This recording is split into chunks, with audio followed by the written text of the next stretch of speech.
School संसद 2024च्या elected prime minister Girija Joglekar हे त्यांची मतं मांडतील. मी त्यांना मंचावर येण्याची विनंती करतो.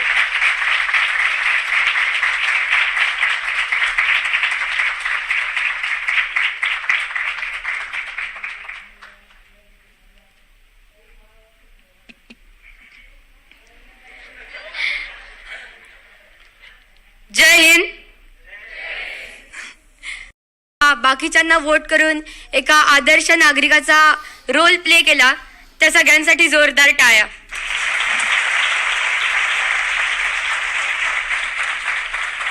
त्याचबरोबर प्रत्यक्ष अप्रत्यक्षपणे माझे हितचिंतक करणारे मेंटर असतील, टीचर्स असतील, नाही तर तुमच्यातलं कोणी असेल, नक्कीच असतील, त्यांना खूप खूप धन्यवाद. देशाच्या समाजाच्या विकासासाठी प्रगतीसाठी लागणाऱ्या उपाययोजनांचे विचार आपणासमोर मांडण्याचा प्रयत्न करतेय. कृषी. आज भारतातील बहुतांश तरुण कृषी सोडून बाकीच्यांकडे जास्त आकर्षित होताना दिसत आहेत. पण भविष्यामध्ये एक्सपोर्टसाठी सगळ्यात जास्त गरज असेल ती असेल कृषी क्षेत्राची. त्यामुळे जास्तीत जास्त भर हा शेतकरी राजाला जास्तीत जास्त प्रायोरिटी देण्यासाठी असेल. त्यासाठी ऍग्रिकल्चरल फील्डमध्ये, मग ते एज्युकेशनमध्ये असू दे नाहीतर शेतकरी झाल्यानंतर असू दे, त्यांना जी काही मदत लागेल ती खरंच गरजेची आहे का हे बघून त्यांना प्रायोरिटी दिली जाईल. त्याच्यामुळे एक्सपोर्ट तर वाढेलच, पण त्याच्यामुळं एक्सटर्नल जे एक्सचेंज असतील ते वाढतील. त्यामुळं ई करन्सीचा उपयोग जास्तीत जास्त वाढेल. एक्सपोर्ट वाढल्यामुळे जीडीपी वाढेल, एम्प्लॉयमेंट वाढेल. आपल्या देशात आता जो एक प्रश्न खूप सतावतोय तो आहे बेरोजगारी. त्यासाठी एकाच गोष्टीची खूप गरज आहे, ती म्हणजे प्रत्येक फील्डमध्ये सगळ्यांना इक्वल एक्सपोजर आणि इक्वल अपॉर्च्युनिटी. प्रत्येकामध्ये एक युनिकनेस असतो.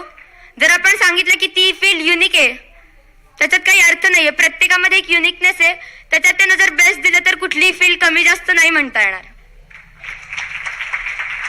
एज्युकेशन मध्ये बघायचं गेलं तर एक न्यू स्कीम असेल ज्याच्यामध्ये government schools recruitment selection board तयार केला जाईल, ज्यामध्ये गव्हर्नमेंट स्कूलसाठी जे टीचर्स अप्लाय करू इच्छितात त्यांचे एक सिलेक्शन होईल सेंट्रल गव्हर्नमेंट कडून, ज्याच्यामुळं ग्राउंड लेवलचं जे क्रीम आहे ते मूळ प्रवाहात आणलं जाईल. कारण आमचा असा विश्वास आहे की जे ग्राउंड लेवलवरचं टॅलेंट असतं ते क्रीम टॅलेंट असतं.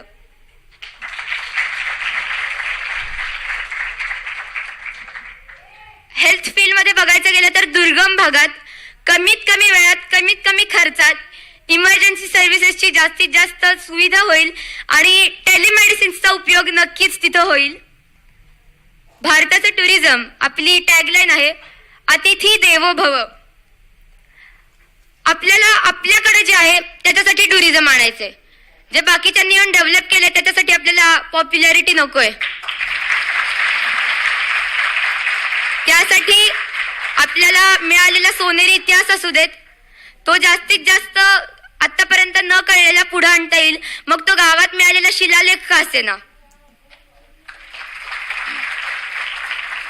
कुठल्याही फील्डमध्ये कुठलाही एरिया हा फक्त इन्फ्रास्ट्रक्चरल डेव्हलपमेंट कडे नसून शैक्षणिक, सामाजिक, मानसिक सगळ्या दृष्टीने त्याची डेव्हलपमेंट होते बघेन. कारण जर सगळेच अर्बन एरिया झाले तर मग शेती कोण करेल.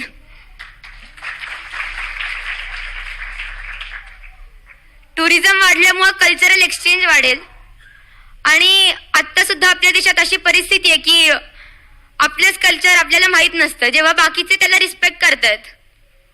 ते वाढेल. जे आपल्याकडे बेट आहेत अंदमान निकोबार आणि लक्षद्वीप, त्याच्यावरच्या लोकांना सर्वांगीण विकासाकडे आणत तिथलं टुरिझम वाढलं जाईल आणि याची दक्षता घेतली जाईल की तिथला एरिया हा फक्त टुरिझमवर अवलंबून नसेल. ट्रान्सपोर्ट सिस्टीम, कुठल्याही फील्डमध्ये आपण जेव्हा सायन्स आणि टेक्नॉलॉजीचा यूज करतो तेव्हा ती त्याच्या उच्च शिखरावर पोहोचते. त्यामुळे सायन्स आणि टेक्नॉलॉजीचा आणि नवीन पिढ्यांकडे किंवा नवीन आता युवक समाजाकडे ज्या आयडिया आहेत त्या ट्रान्सपोर्ट सिस्टीममध्ये जास्तीत जास्त इम्प्लिमेंट केल्या जातील. गव्हर्नमेंट व्हेकल्स जे आहेत ते जास्तीत जास्त कसे यूज होतील, याचा वापर कसा होईल याच्याकडे लक्ष दिलं जाईल.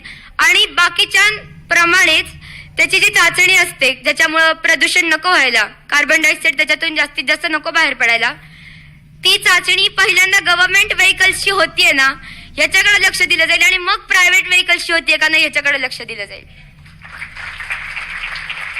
सायन्स अँड टेक्नॉलॉजी, जर आपण चंद्रावर जाऊ शकतो, मंगळावर जाऊ शकतो, तर आपल्याला हा विश्वास असला पाहिजे की आपले जे शास्त्रज्ञ आहेत ते काहीतरी करतायत. इथं बसून नुसतंच म्हणायला खूप सोपं आहे, पण सायन्स आणि टेक्नॉलॉजीमध्ये भारतानं जगासाठी किती योगदान दिलंय हे आपल्यापैकी निम्म्या जणांना माहीत नाहीये.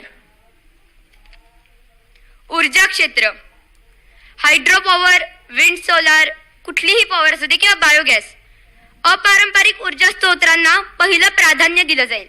कारण आता भारतात वीज निर्मितीसाठी सगळ्यात जास्त कोळशाचा उपयोग केला जातो आणि त्याच्यामुळे जे धोके निर्माण होतात ते सगळ्यांना माहिती आहेत.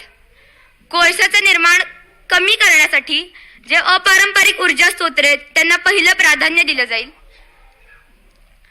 राजकीय क्षेत्रात सगळ्यात महत्वाचा बदल हा होईल की प्रत्येक मेंबर ऑफ पार्लमेंट किंवा मेंबर ऑफ लेजिस्लेटिव्ह असेंब्लीला एज्युकेशन क्वालिफिकेशन लावली जातील.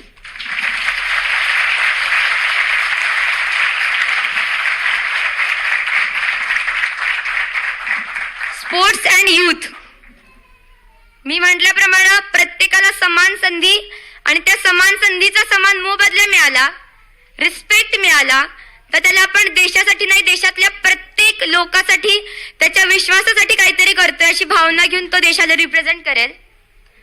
त्याच्यासाठी समान क्रीडा अनुदान कायदा अंमलात आणला जाईल आणि त्याच्यामुळं सेंट्रल गव्हर्नमेंट कडून प्रत्येक खेळाला समान अनुदान म्हणजेच फंड्स दिले जातील. प्रत्येक क्षेत्राच्या लोकसंख्येच्या घनतेनुसार तिथं क्रीडा संकुलने उभी केली जातील.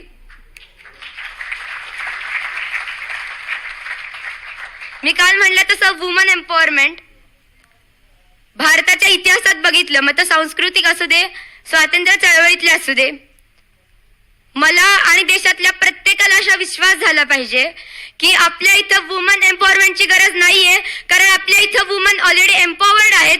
त्यांना गरज आहे ती फक्त एका संधीची, त्यांना प्रूव्ह करण्याची, आणि ती संधी देताना ह्याच्याकडे लक्ष दिलं जाईल. त्यांना एम्पॉवर केल्यापेक्षा सोसायटीचा माइंडसेट त्यांच्याकडे बघण्याचा कसा चांगला होईल याच्यावर जास्तीत जास्त भर दिला जाईल. डिफेन्स सेक्टरमध्ये सगळ्यात जास्त भर मेड इन इंडियावर दिला जाईल. आणि मी म्हणलं तसं एक दिवस असा उजाडेल की जेव्हा रशिया आणि फ्रान्स आपल्याला रिक्वेस्ट लेटर पाठवतील, आम्हाला तेजस एअरक्राफ्ट हवी आहेत. त्याच्याबरोबर अजून एक स्कीम येईल ज्याच्यामध्ये भारतातल्या प्रत्येक इंडिव्हिज्युअलला मिनिमम 3 इयर्स डिफेन्स सर्व्हिस करावीच लागेल.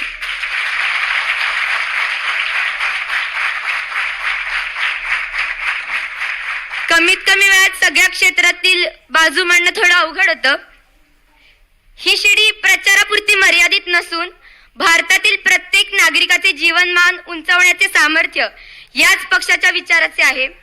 या शिडीची प्रत्येक पायरी ही आपल्या सगळ्यांची देशाप्रती, समाजाप्रती असणाऱ्या चांगल्या विचारांचे प्रतिकात्मक रूप आहे असे मी मानते. म्हणूनच विरोधी पक्षासह सर्व सभासदांच्या चांगल्या सूचनांचे स्वागतच केले जाईल.